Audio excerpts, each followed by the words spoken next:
नमस्कार, संवाद live TV मध्ये आपले स्वागत। राज्यातील महत्त्वाच्या बातम्यांचा जलद आढावा घेऊयात संवाद सुपरफास्ट। काल पुणे हतिया एक्सप्रेसमध्ये बॉम्ब असल्याच्या अफवेनं एकच खळबळ उडाली। पुणे रेल्वेच्या नियंत्रण कक्षाला काल एका अज्ञात व्यक्तीने फोन करून पुणे हतिया एक्सप्रेसमध्ये बॉम्ब असल्याचं सांगितलं। फोन आला तेव्हा रेल्वे दौंड ओलांडून मनमाडच्या दिशेने प्रवास करत होती। रेल्वे प्रशासनाकडून याची माहिती मिळताच कोपरगाव शहर व तालुका पोलीस, बॉम्ब शोधक पथक, श्वान पथक, पोलीस अधिकारी यांनी कसून शोध घेतला। मात्र बॉम्ब सापडला नाही, त्यामुळे हा खोडसाळपणा असल्याचं पोलिसांच्या लक्षात आलं। या सगळ्या घटनेनंतर सायंकाळी 6:45 वाजता गाडी हतियाकडे रवाना करण्यात आली। मात्र बॉम्बच्या अफवेनं प्रवाशांमध्ये भीतीचं वातावरण पसरलं होतं। यूट्यूबवर पाहून बनावट नोटा तयार करून किरकोळ विक्रेत्यांकडे वटवणाऱ्या एका तरुणाला पुण्यात गुन्हे शाखेकडून अटक करण्यात आली आहे। सोहेल सलीम शेख असं अटक करण्यात आलेल्याचं नाव आहे। सोहेल हा गेल्या अनेक दिवसांपासून परिसरातील किरकोळ विक्रेत्यांना खोट्या नोटा देऊन सामान खरेदी करत होता। पोलिसांना एका खबऱ्याकडून ही माहिती मिळाली आणि त्यानुसार सापळा रचून पोलिसांनी आरोपी सोहेल शेखला अटक केली आहे। त्याच्याकडून 200 रुपयांच्या 7 बनावट नोटा जप्त करण्यात आल्यात। कर्जत तालुक्यातील थेरगाव इथं काल 2 काळवीटं ठिबक सिंचन योजनेच्या प्लास्टिक पाईपमध्ये अडकल्याची घटना घडली। पाण्याच्या शोधार्थ आलेल्या काळविटांची शिंग प्लास्टिक पाईपमध्ये अडकली। यातून बाहेर पडण्यासाठी काळविटांची तगमग सुरू होती। याच वेळी 2 तरुणांनी हे पाहिलं आणि त्यांनी मोठ्या प्रयत्नांनी काळविटांची सुटका केली आहे। या सुटकेनंतर काळविटांनी लागोलाग धूम ठोकली। सांगलीच्या जत तालुक्यातील वळसंगमध्ये एका तरुण शेतकऱ्यानं गळफास लावून आत्महत्या केल्यानं एकच खळबळ माजली आहे। 26 वर्षीय संतोष तुकाराम चव्हाण असं त्याचं नाव आहे। आत्महत्येचं नेमकं कारण अद्याप समजू शकलं नाही। संतोष हे वळसंग गावच्या पूर्वेला कोळगिरी तलावाजवळ राहत होते।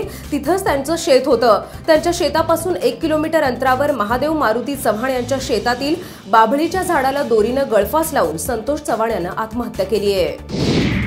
श्रीरामपूरमध्ये तब्बल 423 नागरिकांवर फसवणुकीचा गुन्हा दाखल करण्यात आलाय।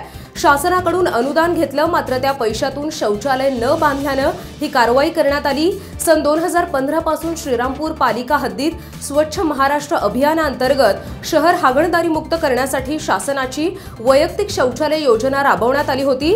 यामध्ये पात्र लाभार्थ्यांना त्यांनी दिलेल्या बँक खात्यावर 6,000 रुपये अनुदानाचा हप्ता जमा करण्यात येतो। पैसे जमा होताच तातडीनं शौचालय बांधून याची माहिती पालिकेच्या आरोग्य खात्याला कळवणं बंधनकारक असतं। मात्र 423 नागरिकांनी हे पैसे शौचालय न बांधता वैयक्तिक खर्चासाठी वापरल्यानं पालिका कर्मचारी राहुल खलिपे यांच्या फिर्यादीनुसार गुन्हा दाखल करण्यात आलाय। आयसिस या आंतरराष्ट्रीय दहशतवादी संघटनेशी संपर्कात असल्याच्या संशयावरून दहशतवाद विरोधी पथकानं मंगळवारी औरंगाबाद आणि मुंब्रा येथून 9 जणांना अटक केली होती। या सर्वांना काल औरंगाबाद येथील न्यायालयात हजर करण्यात आलं असता यातील 8 संशयितांना औरंगाबादेच्या विशेष न्यायालयानं 14 दिवस पोलीस कोठडी सुनावली आहे। हे संशयित उत्तर प्रदेशातील कुंभमेळ्यासह अनेक महत्त्वाच्या ठिकाणी रासायनिक हल्ला करण्याचा कट आखत असल्याची माहिती एटीएसच्या तपासात समोर आली आहे। विशेष म्हणजे अटक केलेल्यांपैकी एक अंडरवर्ल्ड डॉन दाऊद इब्राहिमचा हस्तक राशिद मलबारी याचा मुलगा आहे। याबाबत आता एटीएसचा अधिक तपास सुरू आहे। आता एक धक्कादायक बातमी श्रीगोंद्यातून येतेय। श्रीगोंद्यातील काष्टी येथील रयत शिक्षण संस्थेच्या जनता विद्यालयात शिकणाऱ्या 8वीच्या एका विद्यार्थ्याला 3 शिक्षकांकडून बेदम मारहाण करण्यात आली आहे। चैतन्य बाळासाहेब माने असं विद्यार्थ्याचं नाव आहे।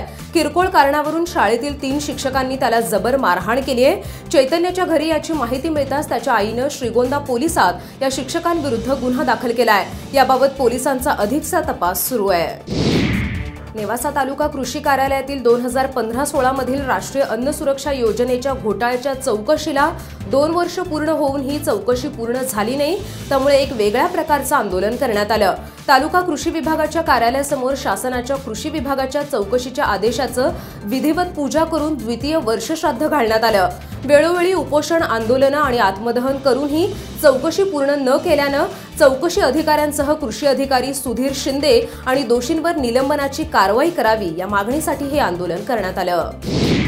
नवीन घडामोडी जाणून घेण्यासाठी पाहत रहा संवाद लाईव्ह टीव्ही। धन्यवाद।